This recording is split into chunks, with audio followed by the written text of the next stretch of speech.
गांव में झगड़े क्यों होते थे? धर्म के लिए, सत्ता संपत्ति के लिए। ये कितनी बेसिक बात है, पर इसके ऊपर हमारा कंफ्यूजन कितना होता है, इसको आप देखिए। और जैसे मैंने शिवाजी के बारे में बात की, अकबर के बारे में बात की, ये एक उदाहरण है। टीपू सुल्तान के बारे में भी अगर आप देखेंगे तो टीपू सुल्तान जो दक्षिण का एक बड़ा राजा था, वास्तव में by the way Tipu Sultan Bharat का एक ही राजा है जो अंग्रेजों के खिलाफ लड़ाई करते हुए मारा गया, और कोई राजा नहीं मारा गया। क्रांति तो खैर 1857 की देखी, पर उसने अंग्रेजों के खिलाफ लड़ाई की, हिम्मत से की। नंबर 2, टीपू सुल्तान का जो सचिव था वजीर आलम और जो उसका कमांडर इन चीफ, दोनों हिंदू थे। तो इसमें हिंदू मुसलमान का मामला कि हिंदू अच्छे मुसलमान खराब, मुसलमान खराब मुसलमान अच्छे हिंदू खराब, ये जो देखने का तरीका है, इससे हमारे दिमाग में एक जहर फैल जाता है। तीसरी बात मैं पूछना चाहता हूं, मान लो, अब ये हाइपोथेटिकल ये बस सच नहीं है, मान लो औरंगजेब ने हिंदुओं पे कोई अत्याचार किए, तो उसका बदला आज के मुसलमानों से लेना चाहिए क्या? इतिहास की बातों का बदला आज ले सकते हैं क्या? चलिए यहां पे एक मजेदार आपको एक बात बता देता हूं।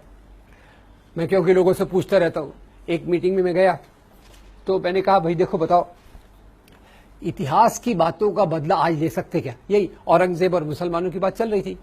तो एक दोस्त खड़े हो गए, छाती को 3 इंच बाहर फुलाया, बोले इतिहास की बातों को बदला ले सकते क्या? हम लेंगे। मैं एकदम डर गया। मैंने कहा यार इसका क्या जवाब हो सकता है? तो अचानक मेरे दिमाग में एक बात आई।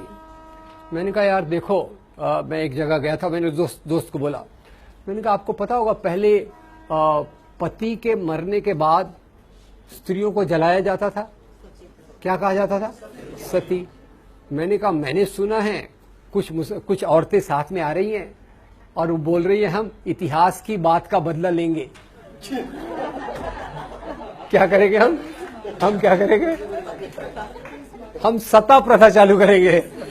वो दोस्त की छाती 3 इंच बाहर थी ना, 4 इंच अंदर चली गई। मैंने कहा थैंक यू वेरी मच। यार इतिहास है, उससे कुछ सीखना है तो अच्छे से सीखो, अच्छे से उसको देखो, इंसानियत के आधार पे देखो। और जैसा मैंने कहा, इतिहास का सबसे इंपॉर्टेंट पॉइंट ये होना चाहिए कि लोग उत्पादन कैसे करते थे, लोग कैसे जीते थे, उनका शोषण किस प्रकार से होता था। ये शोषण न हो, एक अच्छा समाज बन सके, इसलिए हमको इतिहास को देखना चाहिए।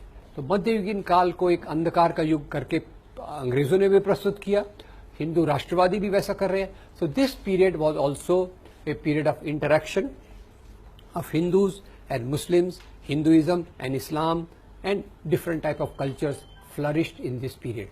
So this medieval period, the first point we must know that this was not a period of nation state. और नेशनलिज्म चालू कब होता है? नेशनलिज्म भारत में चालू होता है अंग्रेजों के आने के बाद। अंग्रेजों के आने के बाद पहले क्या था?